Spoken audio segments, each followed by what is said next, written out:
أعوذ بالله من الشيطان الرجيم بسم الله الرحمن الرحيم الحمد لله رب العالمين وبه نستعين على أمور الدنيا والدين والصلاة والسلام على أشرف الأنبياء والمرسلين وعلى آله وصحبه أجمعين أما بعد يا حي يا قيوم برحمتك أستغيث أصلح لي شأني كله ولا تكلني إلى نفسي طرفة عين لا إله إلا أنت سبحانك إني كنت من الظالمين Assalamualaikum warahmatullahi wabarakatuh. Alhamdulillah, thumma alhamdulillah. Syukur kita kepada Allah Ta'ala. Malam hari penuh barakah ini Allah Ta'ala izinkan kita dapat bertemu di Dewan Baitul Salam ini. Tak lain tak bukan untuk kita mempelajari kalam Allah. Makanya sebelum kita membacakan Al-Quranul Karim, makanya suka kita membuat pembacaan berkenaan dengan urutan huruf hijaiyah terlebih dahulu. Jadi kita berharap semoga bacaan kita, kehadiran kita di malam hari ini Allah hitung sebagai amal saleh dan kita berharap Allah masukkan kita beramai-ramai ke dalam syurganya yang tertinggi. Amin ya rabbal alamin. Baik, saya bacakan, kita ikut bersama-sama. Jadi harapannya bacalah yang bertulis dengan tulisan yang penuh, bukan sebatas batang hurufnya sahaja, supaya kita dapat baca dan sebut dengan tepat. Alif, ba, ta, tha, jim, ha, kha, dal, zal, ra, zai, sin, shin, sad, dad, ta, dha, ain, ghain, fa, qaf, kaf, lam, mim, nun, waw, ha, hamzah, ya. Baik, alhamdulillah, huruf hijaiyah yang kita bacakan ada 29 huruf. Makanya saya perasan tadi ada yang ketika menyebut huruf shin masih lagi muncung dengan sebutan shin, sebab huruf shin dia tidak melibatkan bibir, hanya sebatas tengah lidah, langgar-langit atas. Makanya kita lebarkan bibir kita, shin. Nah, so jangan kita pergi muncungkan, jangan sebut shin. Nanti dia akan bawa bunyi yang tebal. Baik, jom kita sambung pada pembacaan Iqra kita. Hari ini saya muka surat apa? Iqra? Iqra apa? Iqra satu lagi. Oh, betul lah. Kita buat ulangan. Subhanallah. Muka surat 13. Huruf sad. Betul. Baik, jadi insya-Allah boleh buka Iqra satu, patah balik sampailah pada muka surat yang ke-13. Makanya kita sebut, kita suka nak menyebut pada huruf yang baru pada malam hari ini, iaitu huruf isti'la yang berikutnya. Sebut sama-sama sa, sa asya, sa syaza, sa rasa, sa thaza, dasasa, syarata, sa khasa, hasada, dharasa, حذر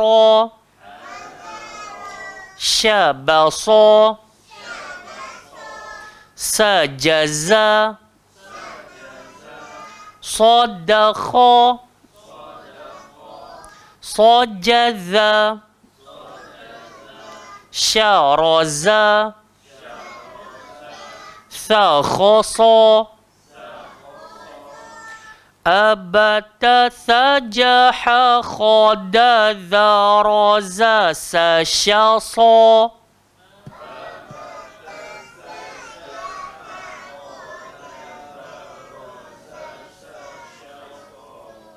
Masya Allah, Aisyah tak tengok pun baca kan. Lancar je kan. Barakallahu fiqh. Baik, jadi huruf yang kita baca pada malam hari ini nama dia huruf isti'la, salah satu daripada huruf tebal. Dan bacaan dia mesti ditebalkan. Kalau tak tebal jadi huruf sin, bahaya. Nanti jadi sa. So kita kena so. Dan kita kena tahu tempat keluar dia sama macam huruf sin. Hujung lidah, langgar belakang gigi, bawah. sifat dia kena berdesir dan dia kena tebal. Sebelum keluar so tu dia ada itu dipanggil desir. So, sebut.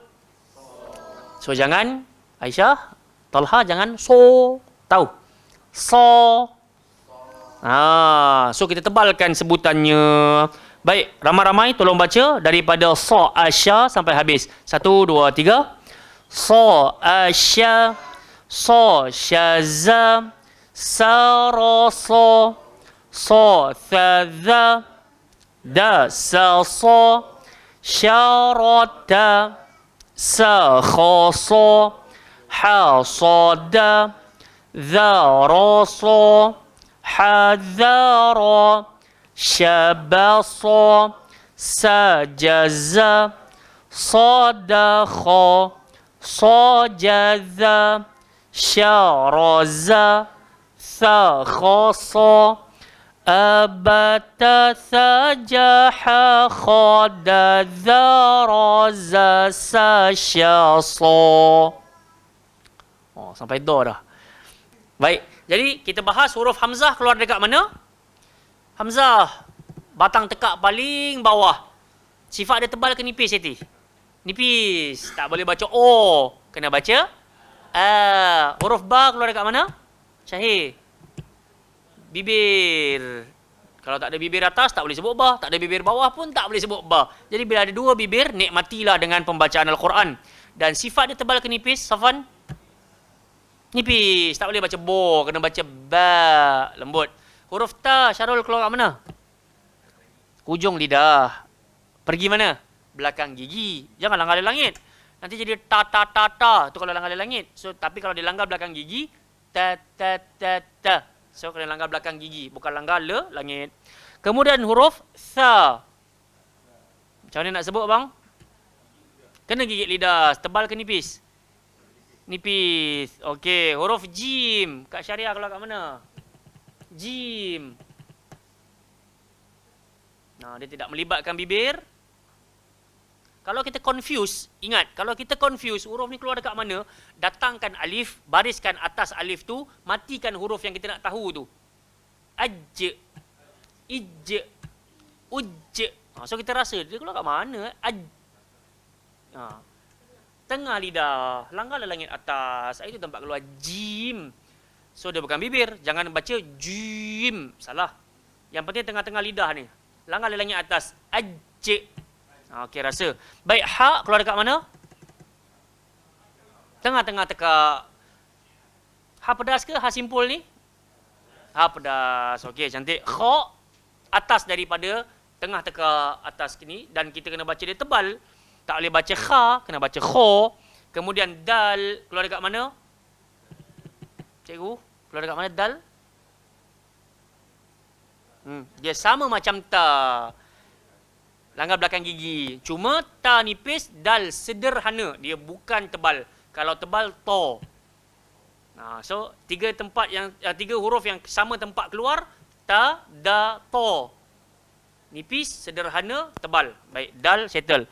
Zal, sama macam tha tadi. Kena gigit lidah. Ra, bibir ke tak bibir? Tak. Hujung lidah langgar mana? Dia langit atas. Sifat dia apa? Bergetar. Kalau dia baris atas, bacaan dia tebal ke nipis? Tak boleh baca ra. Kena baca ra. Kalau baris depan pun sama. Ru. Kalau baris bawah, nipis. Ri. Okey, cantik. Zai, sin, sod. Zai, sin, sod. Tempat keluar sama. Hujung lidah, langgar belakang gigi bawah. Sifat tiga-tiga kena berdesir. Cuma beza pada sin dan juga sod. Sin kena nipis, sod kena tebal. Jadi kita baca za, sebut. Sa, so. Nampak tak? Kita akan rasa hujung lidah kita langgar belakang gigi bawah. Yang beza dia sekarang dekat shin. Sebut. Okey, shin tadi kita dah bahas. Jangan muncung bibir. Sebab tempat keluar shin sebiji macam jim. Sebiji macam ya. Jim, shin, ya. Tempat keluar tiga huruf ni sama. Tengah-tengah lidah. Langgar langit atas. Sebut-sebut. Aj. Ash. Ai. So kita akan rasa tengah lidah kita dia pergi jumpa langit atas. Okey. Ada soalan tak? Tak ada Alhamdulillah, benda kita dah bahas setiap minggu dah pun. Jadi kita cuma nak kena ingat. Buat ulang kaji. Baik, buka muka surat berikutnya. Sebut sama-sama. Sada. Sada. Sa'ada. Hadara. Asada. Sya'ada. Syakhaza. Daraba. Sahatha. Sadaza. Yang ni susah sikit kalau betul-betul kita teknikkan dia. Huruf dal, hujung lidah langgar belakang gigi atas. Huruf zai, hujung lidah langgar belakang gigi bawah. Sadaza. Dasyada. Sahadha. Rasada. Dataza. Thakhaza. Dajaza. Sekali lagi. Dajaza. Sa'asya. Sarada. Abata sajaha khada dharaza sasya sada.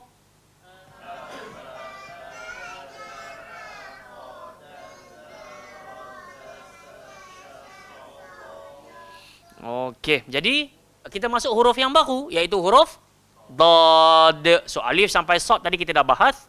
Makanya huruf dad macam mana tempat keluar dia? Apa tu? Seluruh lidah langgar gigi bahagian atas. Kalau depan sahaja yang langgar, apa masalah? Dia akan jadi huruf ta. So dia bukan depan sahaja, tapi melibatkan semua lidah. Do, waladdo. Kita kena rasa. Talha dengan Aisyah kena rasa. Waladdo. Jangan waladdo. Nanti tak betul. Kan? Sebab kita baca Quran, kita bukan baca majalah. Kita bukan baca komik. Jadi kita kena baca betul-betul. Baik. Saya suka nak dengar setiap orang baca 2 baris. Sa'ada. Silakan Syarul, baca dulu.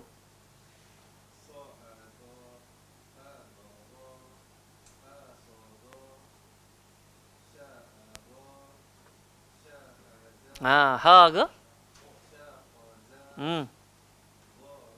Okey, syukran. Sambung, cikgu.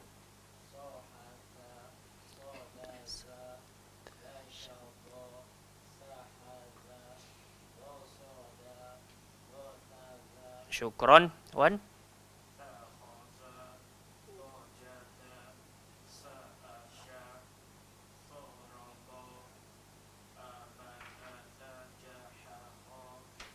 Habiskan tak apa.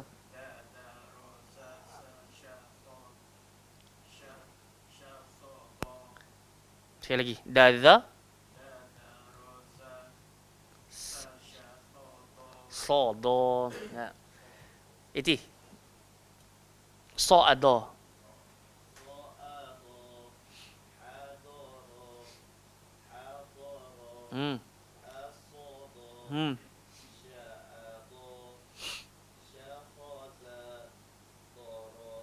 Syukron. Bagus. Silakan.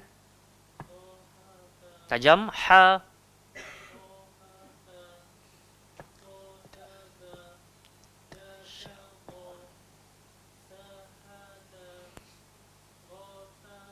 Rosa. Tebal. Rosoda. Syukron. Sambung.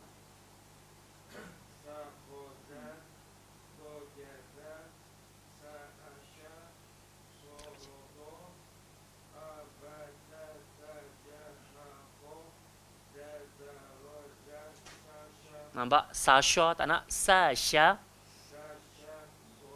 Okey, Sasha, Sodo. Talha nak baca tak? Boleh? Malu? Boleh? Mana? Sekali lagi. Sa'ada.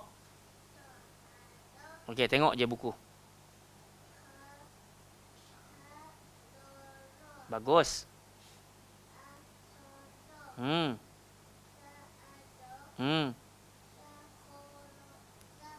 Syakhaza. Hmm. Okey, syukran. Aisyah nak baca tak? Abatas saja. Ha, baca.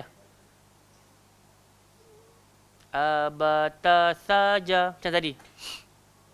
Kau kuat sikit. Tadi kuat tadi. Sekarang saya tak dengar pula.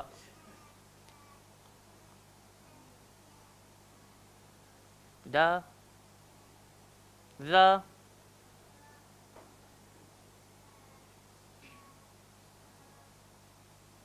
Pandailah, Masya Allah. Apa? Suka baca Quran?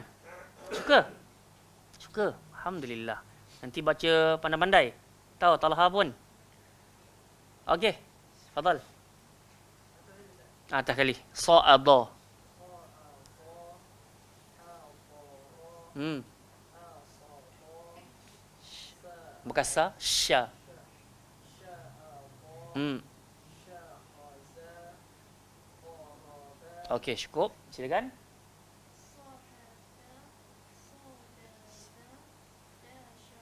Okey, lembut. Dasya. Betul. Kalau tadi muncung sedikit, nanti dia bunyi sya. Saya tak nak dasya. Kita nak dasya. Lembut. Dasya. Okey, sambung. Sahadha.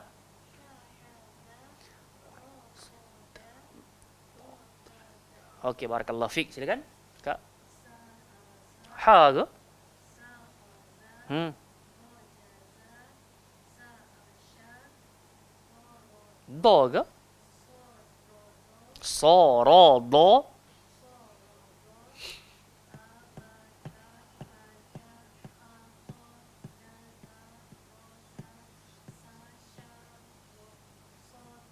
Okey, jangan muncung pada sodo. Sodo. Kawal bibir. Sebab nanti kalau tak kawal, dia akan bawa pada bunyi. Tu tadi awal-awal saya dengar, saya tengok. Memang ada muncung sedikit lah. Sodo. Sodo. Tapi ingat, huruf-huruf ni dia tak naik tinggi kat hidung. Jangan baca sodo. Tak boleh. So, bawah. Sodo. Baik. Jadi, insyaAllah kita tutup kita punya buku Iqra'. Kita baca pada Al-Quranul Karim kita pula. Malam hari ni kita sampai sambung pada surah An-Nisa lagi. Pada muka surat berapa saya? 80. Ayat? Atas kali? Wallati. Okey, tolong buka Al-Quran masing-masing muka surat 80. Juzuk keempat. Berapa tahun dah kelas kita, Cik? Berapa tahun dah? Tolak PKP. 2000 berapa ya, Iti? 16 16. Tolak 2 tahun. 18, 19, 20, 21, 22. 5 tahun. 5 tahun dah. Juzuk 4. 5 tahun, juzuk 4. Oh, Masya Allah. Struggle kita. Tak apa, pasal kita tak kejar nak cepat-cepat.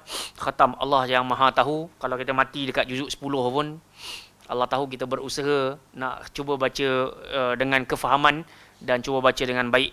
Baik, jadi insya-Allah tanpa buang masa, baca ayat 15 ramai-ramai. Bacalah Quran ini dengan hati, jangan baca dengan nafsu, tenang-tenang dalam pembacaan dan sebutan.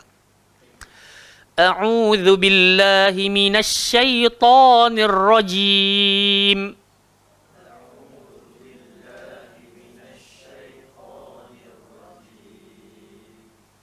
Wallati ya'tinal fahishata min nisaikum.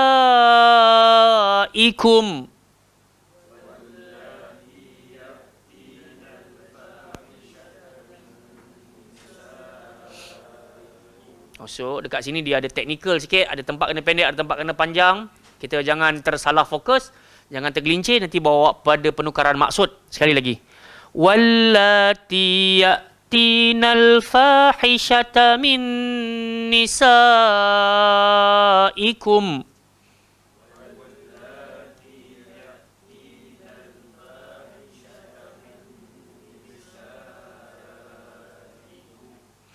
فاستشهدوا عليهن أربعة منكم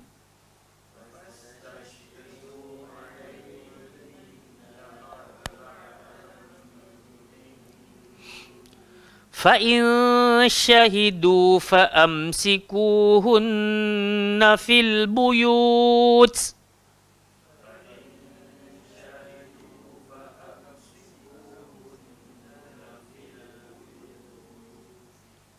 Saya dengar tadi ada lantunan halus.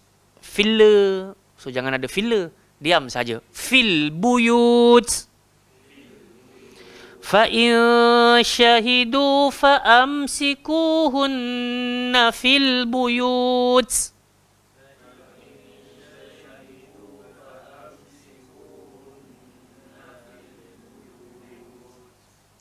حَتَّى يَتَوَفَّاهُنَّ الْمَوْتُ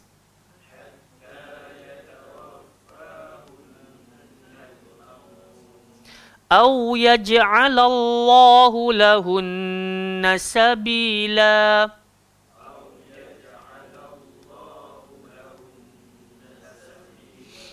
Siapa nafas panjang sekejap lagi kalau dia terus sambung pun tak ada masalah. Cuma saya kenapa berhenti kat sini, saya nak kita semua dengar sebutannya macam mana bunyinya. Baik.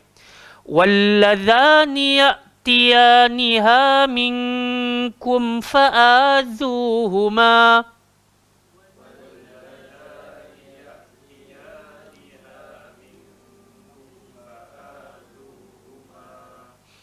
فَإِن تَابَا وَأَصْلَحَا فَأَعْرِضُوا عَنْهُمَا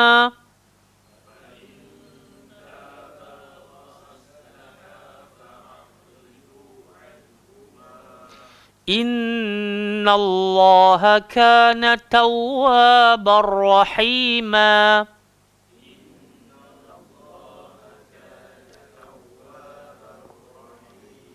Okey, masuk terus. Tawwabar rahima.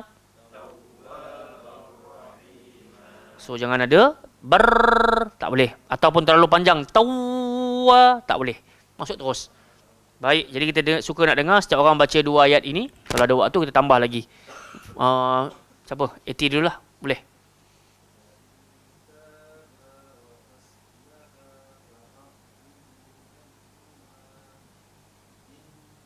Innallah, dengung.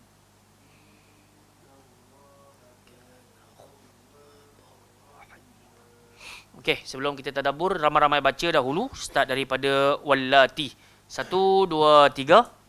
Wallati ya'tinal fahishata min nisaikum فاستشهدوا عليهن 4 منكم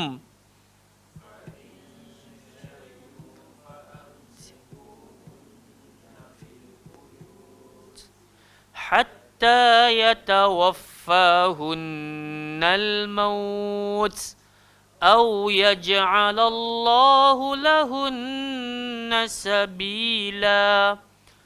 واللذان يأتيانها منكم فآذوهما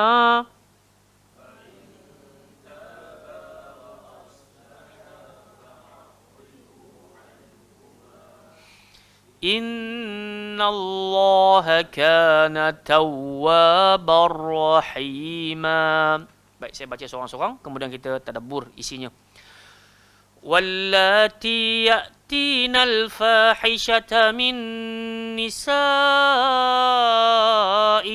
فاستشهدوا عليهن 4 منكم فإن شهدوا فأمسكوهن في البيوت حتى يتوفاهن الموت أو يجعل الله لهن سبيلا. واللذان يأتيانها منكم فآذوهما فإن تابا وأصلحا فأعرضوا عنهما Innallaha kana tawwabar rahima. Baik, jadi insya-Allah dua ayat yang kita bacakan di malam hari ini nak menunjukkan tentang ketegasan Allah Subhanahu wa taala. Di balik kita semua mengetahui Allah Taala Maha Pengampun, Maha Penyantun, Maha Penyayang, maka Allah Taala juga di dalam Al-Quran menampakkan sisi garang, sisi keperkasaan, sisi kekuatan Allah Subhanahu wa taala. Dia boleh cipta apa yang dia nak cipta, dia boleh buat apa yang dia nak buat. Jadinya di antara hukum yang Allah Taala nyatakan di dalam ayat yang ke-15 ini, Allah kata wallati ya'tinal fahisyah. Dan sesiapa yang melakukan perbuatan yang keji. Baik, kita tahu kebanyakan makhluk ciptaan Allah berpasang-pasang. Ada lelaki, ada perempuan, ada siang, ada malam. Kalau ada baik, mesti ada buruk. Baiknya Allah, kalau kita buat baik, Allah balas 10 kali ganda. Tapi baiknya juga Allah Ta'ala, kalau kita buat satu kesalahan, Allah balas semisal kesalahan tersebut. Jadi apa bentuk balasan yang Allah Ta'ala bagi kepada perbuatan keji? Perbuatan keji kalau kita dapat lihat pada ayat ini, sebahagian mufassirin mengatakan dia adalah zina. Akan tetapi sebahagian yang lain juga menyatakan selain juga daripada zina, homoseks, gay, lesbian dan seterusnya. Jadi bagi mereka yang melawan fitrah, yang ni ayat-ayat yang tak disukai lah oleh geng-geng LGBT. Tapi nak tak nak, Allah Ta'ala Maha baik. Allah Ta'ala bagi tahu apa yang aku suka, apa aku tak suka. Kalau dia tak bagi tahu, dah tentu kita akan langgar semua dinding-dinding, menyebabkan kita celaka dekat dunia, kita celaka dekat akhirat. Jadi pada ayat ini Allah kata wallati ya'tinal fahishata min nisaikum, di antara perempuan-perempuan kamu. Makna katanya, sebab tu ada pendapat kata yang berzina ataupun yang musahaqah. Musahaqah ni maksudnya lesbian. Jadi Allah kata kalau ada perempuan-perempuan kamu yang berperangai pelik, buat perbuatan yang keji, fastashhidu alaihinna arba'atan minkum, maka hendaklah terhadap mereka ada 4 saksi di antara kamu yang menyaksikan. Jadi ini antara hal yang kita nak, kalau nak adili satu-satu kesalahan, kena bawa 4 saksi. Dan sebahagian pula menyatakan saksi ni bukan orang sembarangan. Saksi ni pula orang-orang yang betul-betul dipercayai, ada sifat amanah, yang tak tinggal solat, yang jujur dalam perbuatan, ucapan dan seterusnya lah. Jadi sebenarnya tak mudah nak jatuhkan hukuman. Tak macam kita boleh komplot 4 orang nak tuduh ada muslimat buat perangai pelik. Melainkan betul-betul kita dikenali sebagai ahli solat, ahli amanah, orang yang jaga Quran, jaga qiyamul lail, jujur dalam ucapan, baru boleh diangkat persaksian tersebut. Tapi dunia hari ini, kadang-kadang dia tak berhajat pada 4 saksi ni. Pasal banyak tempat dah pasang CCTV yang lebih jelas lah kalau begitu. Kan, makna kata kalau dah ada CCTV nak lari macam mana lagi? Boleh nampak tak? Jadi Allah kata, fa in syahidu fa amsikuhunna fil buyut. Kalau betul-betul keempat-empat saksi ni memberikan kenyataan yang mereka ni betul-betul adalah ahli pesalah dan ahli maksiat, apa azabnya? Allah kata, simpanlah wanita tersebut, kurunglah mereka dalam rumah sampai mati. Hatta yatawaffahunnal mauts. Makna kata kena kurung kat dalam rumah, tak boleh keluar-keluar sampai mati. Sebab tu saya teringat satu negara dia jatuhkan hukuman penjara. Penjara tu semua putih. Dinding putih, katil putih, bantal putih, pintu gate putih, semua putih. Dan ternyata selepas beberapa hari, orang yang dekat dalam, yang merengkuk dekat dalam penjara tu, dia menjerit, meronta-ronta dan akhirnya dia tak waras. Jadi nak ceritanya, sifat dikurung ni bukan sifat manusia. Kita memang tak suka dikurung, tapi hidup dalam dunia terkurung dengan undang-undang Allah. Mau tak mau buat. Dan Allah janji kau buat, kau tenang. Kau buat, kau bahagia. Dan melanggar pula fitrah, kalau kita tinggal semayang, kita akan rasa tak tenang. Kecuali orang yang memang istiqamah tinggal semayang. Betul, dia tak rasa apa-apa. Saya sedih. Beberapa waktu ni saya jumpa beberapa kawan saya yang bermasalah. Dari sudut harta dan juga jiwa. Biasanya manusia ni kalau dia tak dapat apa dia nak, memang dia akan serabut lah. Tambah-tambah dengan dunia. Allah kata dah, bal tu'thirunal hayatad dunya. Kalian ni memang terkesan dengan dunia. Dan akhirnya bila teman tu dia cerita dia punya masalah, saya pun nampak dari penceritaan tu dia jauh dari jalan Allah. Jarang ambil uduk, jarang pergi surau, jarang solat jemaah, jarang solat pun dan seterusnya. Jadi senantiasa kita beri isyarat dan bagi nasihat, wasiat sebagai kawan yang sayangkan kawannya. Kadang-kadang kita tengok memang ada orang ni dia tengok aku jumpa kau boleh tolong aku ke Faiz? Jadi buat apa aku nak solat lagi? Nampak tak? Dia mentaliti dia kan. Kalau aku tak solat pun aku boleh dapat bantuan. Kan? Jadi buat apa aku nak solat? So ada orang dia memang selesa macam tu. Jadi tugas kita pula kita bagi nasihat dan bila tengok perangai dia macam tak berubah, kita kena cegah lah. Tak boleh bagi lah.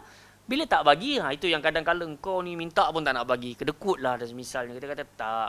Saban waktu aku bagi bantuan, bukan bantuan datang pada aku. Tapi Allah temukan kita. Dalam waktu yang sama, Allah datangkan aku untuk aku ingatkan kau. Kembalilah rujuk kepada Allah. Taubatlah. Seberat apa pun ujian, saat kita sandarkan kelemahan kita kepada Allah, kita bahagia. Tapi kalau tak habis-habis kita nak sandarkan kepada keupayaan kita, kita makin tua. Bukan makin muda. So nak harap apa dengan dunia ni? Kan? Jadi saya pesan macam tu, tarik muka lah masing-masing. Tapi nak buat macam mana? Saat kita jadi orang baik, orang sayang. Kita bagi duit, orang suka kat kita. Kita bagi nasihat, orang tak benci. Jadi itu fitrah kehidupan dan juga lumrah dalam dakwah. Jadi sabarlah teman-teman sekalian. Cuma pandai-pandailah dalam meniti bahtera dakwah ni. Kalau tak sabar, dia orang tenggelam, kita pun tenggelam juga. Kalau kita biar kita je selamat, dia pula tenggelam. Dan kita pun tak tahu kita betul-betul selamat ke tak. Jadi memang kena pandai-pandai. Jadi patah balik pada ayat ini, fa'amsikuhunna fil buyut hatta yatawaffahunnal maut. Dan dengar baik-baik. Majoriti ulama kata ayat ini berkenaan dengan zina. Jadi di antara azab perempuan yang berzina, dia kena simpan kurung dekat rumah sampai mati. Dan ayat ini telah dimansuhkan.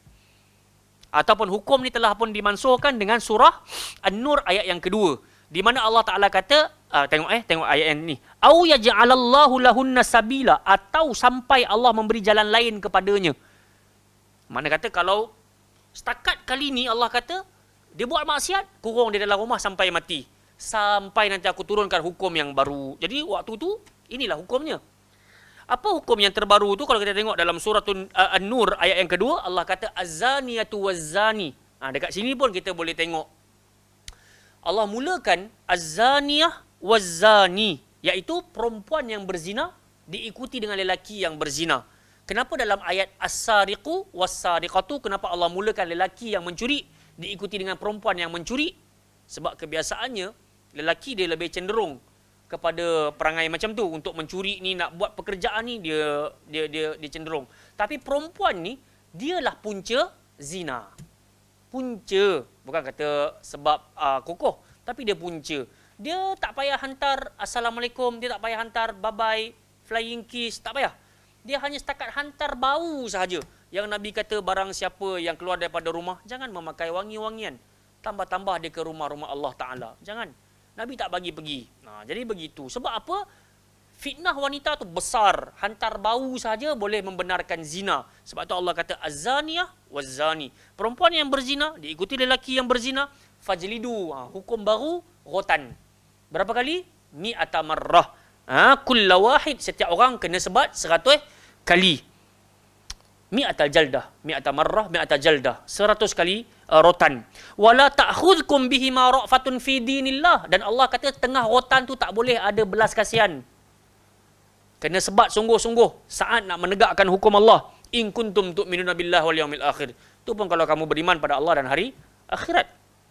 Wal yashhad adzabahum ta'ifatun minal mu'minin. Dan hendaklah perlaksanaan hukum sebat itu disaksikan oleh sebahagian orang beriman supaya jadi pengajaran. Jadi ini Allah punya keadilan. Kita pun sebagai mak ayah, kalau kita suruh anak kita buat satu-satu pekerjaan, kalau dia buat, kita pun senyum, kita pun bagi upah. Betul? Sayang kat anak kita kan? Kalau dia tak buat, kita layak tak nak marah? Layaklah kita mak bapak dia kot. Kita layak tak nak rotan dia? Nabi suruh rotan kot kalau tak semayang. Umur 10 tahun. Jadi, adil lah. Kita bapak yang adil lah. Ni kalau anak buat baik, kita bagi hadiah. Dia buat jahat pun kita bagi hadiah. Pelik lah. Ni bapak tak sihat ni. Mak pun tak sihat. Jadi, Baik mak, baik bapa, kita memang senantiasa akan ada kita panggil ujian jiwa. Anak-anak kita tumbuh membesar dalam zaman penuh pancaroba, teknologi tak bertepi. Makanya di kala ini kita betul-betul sangat bergantung kepada Allah Ta'ala, berhajat kepada sekeping hati yang kena betul-betul minta tolong Allah Ta'ala. Sebab kalau tak, kita pun kita panggil apa, over the limit. Tangan boleh naik, kaki boleh naik, marah tak bertegur siapa dan seterusnya. Saya ada satu kawan yang saya pernah cerita dahulu, dia sampai dengan mak bapak dia pun dia aku kau aja. Dan kawan saya time tu saya 16 juzuk hafal, dia 18 juzuk. Dia laju lagi. Tapi cerita laju pun tak guna. Kalau yalah, kita sendiri faham, dengan mak bapak pun tak respect, tak hormat, memang tak boleh masuk. Dan azab dunia yang Allah Ta'ala timpakan dekat dia, dia sendiri cerita dan dipersaksikan oleh teman-teman yang lain. Saya dah pernah cerita dah dahulu. Dia satu, dia minum arak, hafal Quran, saya tak tipu ni. Yang kedua, dia pernah cerita kat saya sendiri, dia pernah makan sup khinzir. Hafal Quran, kawan. Cerita tak masuk akal. Tapi kalau kita tak minta tolong Allah Ta'ala, dia muqallibal qulub. Dia kata, aku nak rasa je. Lepas tu dengan mak ayah dia, memang aku kau jahat. Memang nak, ni tak tahu. Dia masuk sekolah agama tu pun memang dia kata, aku sebenarnya kena paksa je masuk ni. Tapi dalam waktu tu pun dia boleh hafal 18 juzuk. Main-main. Tak senang. Apa yang berlaku, dia kata satu waktu tu azab yang Allah bagi kepada aku. Dan aku kira aku boleh sembuh ni pasal mak aku doa je tak berhenti-berhenti. Ni doa mak yang baik lah. Masya Allah lah. Dia kata aku senyum Faiz. Koyak ni. Kalau aku senyum sampai telinga aku punya bibir ternaik, terbuka. Kalau aku garu ni koyak nampak daging terus. Memang itu azab. Bapak dia kata aku tak ampunkan sampai bila-bila. Tapi bila mak ni kan, mak ni dia lain sikit. Kok mana pun anak aku juga. Satu dunia kau buanglah anak aku, tu anak aku juga. Mak dia doa tak berhenti-henti dan mak dia doa pada Allah untuk sang ayah. Akhirnya ayah dia maafkan dia dan hari ni kawan saya pun dah insaf dah. Dah jadi orang balik dah. Jadi alhamdulillah, siapa ada mak ayah, maka selalu-selalu telefon minta doa. Mak doa bagi adik sihat, bagi abang sihat, bagi kakak sihat. Doa minta selalu. Nanti dah tak ada dia punya penyesalan tak bertepi. Jadi tengah doa ni jaga hati, jaga mulut. Dan saya sebut tadi, siapa pun kita ujian akan sampai. Sebab tu ingat, dalam Quran Allah ajar, innama amwalukum wa auladukum fitnah. Ingat, kata Allah, harta kau, anak kau, ujian. Bersamaan dengan itu, mak ayah ujian ke tak ujian? Mak ayah pun ujian bagi kita. Sebab itu Allah kata, fala taqul lahuma uff. Jangan sampai kau terasa hati itu keluar pula, malaslah, maaf, semaklah, macam-macam. Kan? Ujian. Dan saya kira setiap orang akan tempuh ujian tersebut. Tinggal lagi kita melompat ke tak melompat. Kita menjerit ke tak menjerit. Hak tu nak kena selalu berdamping dengan majlis ilmu. Baik. Jadi Allah Ta'ala ajarkan kepada kita betapa Allah Maha Adil. Kalau kau buat salah, itulah hukuman dia. Supaya dekat akhirat kau terlepas. InsyaAllah, moga-moga terlepas. Makna kata, kalau kau mengaku bersalah, kau kena sebat 100 kali. Itu yang terbaik. Dan kalau kita tengok betul-betul kan, Wan, cara sebat tu tidaklah macam penjara budu. Kan, kalau penjara kita ni dia tarik, memang tarik tak kesian punya. Beberapa kali tu koyak kulit. Tapi kalau ikut betul-betul 100 kali tu dia letakkan buku di bawah dan dia maknanya tak, wallah tak, kita tak pernah kena sebat gitulah. Tapi rasanya tidaklah macam kawan tu sampai koyak. Tapi nak buat macam mana, kita hidup di negara demokrasi, kena ikut arahan pemerintah. Itu hukuman yang telah endorse oleh pihak pemerintah. So sami'na wa ata'na lah. So sama juga, takut juga jangan sampai kena penjara, jangan sampai kena sebat. Baik. Tengok balik ayat 16, walladzani ya'tiyaniha minkum fa'adzuhuma. Dan terhadap dua orang yang melakukan perbuatan keji di antara kamu, maka berikanlah hukuman kepada keduanya. Inilah yang tadi tu. Kan, apa-apa bentuk, kita ada hakim yang akan jatuhkan keputusan penjara 10 tahun ke, bayar ganti rugi ke, dan semisalnya. Dan baiknya Allah Subhanahu Wa Taala, senantiasa Allah Taala sebut fa in taba wa aslaha. Kalau keduanya bertaubat, kalau keduanya beramal saleh, memperbaiki, fa'aridu anhuma, maka biarkanlah mereka. Jangan dikenang-kenang lagi lah, jangan diungkit-ungkit lagi. Biar. Tapi kita dekat Malaysia ni gitu lah. Kalau nama title bekas banduan ni kira kan macam ni dipandang apa serong. Samalah macam minta maaf kalau wanita meninggal suami ke bercerai ke dipanggil janda ke, maka sebagian orang dia akan pandang serong. Tapi hari ni tak ada kot. Sekarang yalah dunia dah berubah lah kot. Tapi old school punya style saya kira macam tu. Kan? Dia tak suka kalau kita ni ya mendekati ke apa dengan janda, seolah-olah dia nampak macam tak baik sangat lah. Tapi hari ni macam-macam title dah ada. Kan? Eti lebih senyum tu, dia lebih faham. Subhanallah. Ya, kita berharap lah janganlah sampai yalah, na'udzubillahi min zalik kan. Tak ada di kalangan kita yang diuji begitu. Jadi yang jahat-jahat, baik lelaki baik perempuan, jangan jadi orang jahat lah. InsyaAllah. Innallaha kana tawwabar rahima. Kenapa Allah Ta'ala bagi tahu begitu? Innallaha kana tawwabar rahima. Sesungguhnya Allah Maha penerima taubat dan Allah Maha penyayang. Jadi semarah-marah Allah Ta'ala still juga nampak akan kasih sayangnya. Tapi manusia ni kadang-kadang dia punya sifat marah sampai keluar ucapan, sampai mati aku tak akan maafkan kau. Itu ucapan manusia. Tapi Allah Ta'ala, innallaha kana tawwabar rahima. Nabi ibadi anni anal ghafur rahim. Tolong khabarkan kepada umat aku, kepada hamba-Ku wahai Muhammad, aku Maha Pengampun, aku Maha Penyayang. Silakan.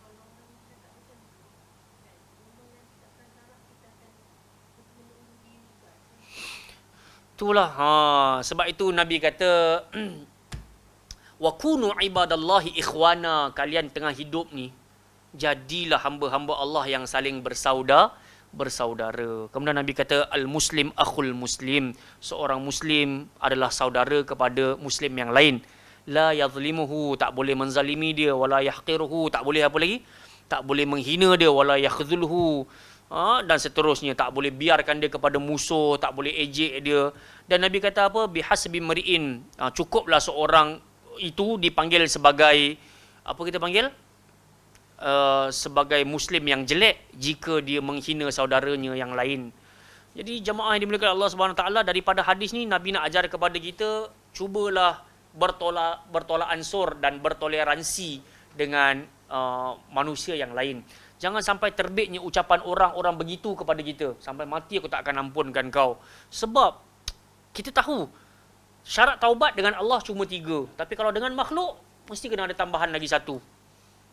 Iaitu kena minta halal, kena minta maaf. Jadi wallahu ta'ala a'lam. Buat dosa dengan makhluk ni, kita takut lepas titian sirat, dapat minum telaga Kautsar dan seterusnya. Alhamdulillah lah. Tapi na'udzubillah, sampai dekat kantarah, hatta ma yakuna bainahu wa bainal jannati illa dhira'. Antara dia dengan pintu syurga tinggal, ni apa kita panggil ni? Sedepa. Sehasta. Ni sehasta. Ni sedepa. Sehasta. Dah nak masuk dah. Fayusbiquhul kitab. Tiba-tiba kitab mendatangi dia. Fayamalu bi amali ahli nar. Rupanya dia beramal dengan amalan ahli neraka. Apa dia amalan ahli neraka? Banyaklah kriteria. Riak, sombong, apa lagi, ambil hak orang, menzalimi orang, dera orang. Kalau ada orang tu dia kata aku still nak apa, tak nak nego dengan dia, maknanya pahala dia aku nak, dosa aku kena transfer dekat dia. So itu yang kita takut. Kita bawa guni-guni amal, tiba-tiba amalan kita semua kena bagi ke orang. Betul.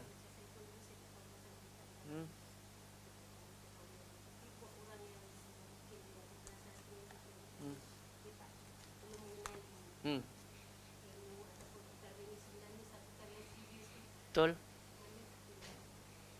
Macam mana kita nak? Kita kena maafkan. Kena maafkan. Tak.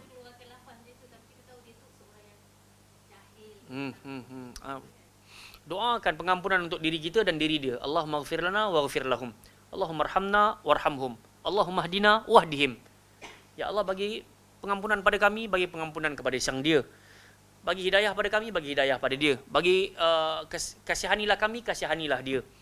Dan kita tahu dalam hidup kita ni kadang-kadang kita selalu ngumpat ataupun tak sedar kita mengumpat orang.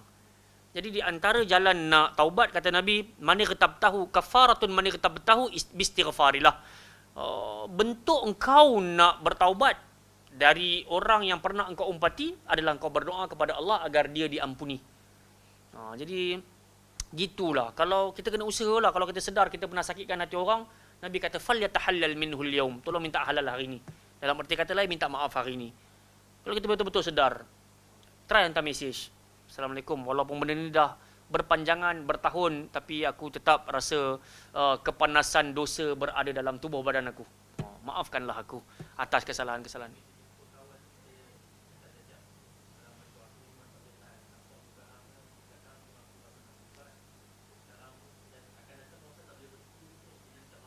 Oh, subhanallah, dia dia redha dengan kesalahan akan datang, tak tahan tu. Faham tak? Tak boleh, jangan gitu. Kan, kita ni, kan Nabi kata, setiap umat aku dapat kemaafan kecuali orang yang mempertontonkan kesalahan. Menzahirkan kesalahan dan dosa. Dah kita terang-terang tahu mengumpat tu dosa. Manalah tahu minggu depan aku mengumpat hang lagi, aku minta maaf. Tak boleh kata gitu. Kan? Nabi kata apa? La tad'u ala anfusikum wala auladikum wala khadamikum wala ala amwalikum. Jangan kau doa keburukan untuk diri engkau, tidak pula untuk anak-anak engkau, tidak pula kepada pembantu-pembantu engkau, tidak pula kepada anak-anak engkau, harta-harta engkau. Sebab apa? Sebab jika sampailah suatu waktu yang Allah Ta'ala memang mustajabkan doa, maka doa tu pasti akan diangkat. Jadi kita takutlah kita doa pelik-pelik macam tadi tu. Silap-silap bukan sekali kita mengumpat, berkali-kali pula. Dia pun tak cukup dengan dia. Habis semua orang kita ngumpat. Na'udzubillahi min zalik. Jadi hati-hatilah. Terima kasih atas pertanyaan. Tak, kita memang pendosa pun. Admit sahajalah. Admit di hadapan Allah sahaja. Tak payah tulis kat Facebook. jangan mengaku kat Facebook kita buat salah. Nikmat-nikmat Allah kita cerita. Tapi kesalahan kita jangan dibuka-buka. Allah Ta'ala alam. Yang baik datang kepada Allah Ta'ala, yang lemah datang diri saya dalam menyampaikan. Panjang umur rezeki, kita bertemu lagi. Sekejap lagi Ustaz apa? Syarah? Ustaz Fahmi, masya-Allah. Subhanakallahumma wa bihamdika, asyhadu an la ilaha illa anta, astaghfiruka wa atubu ilaik. Wa sallallahu ala nabiyyina Muhammad ala alihi washabihi wa baraka wa sallam. Assalamualaikum warahmatullahi wabarakatuh.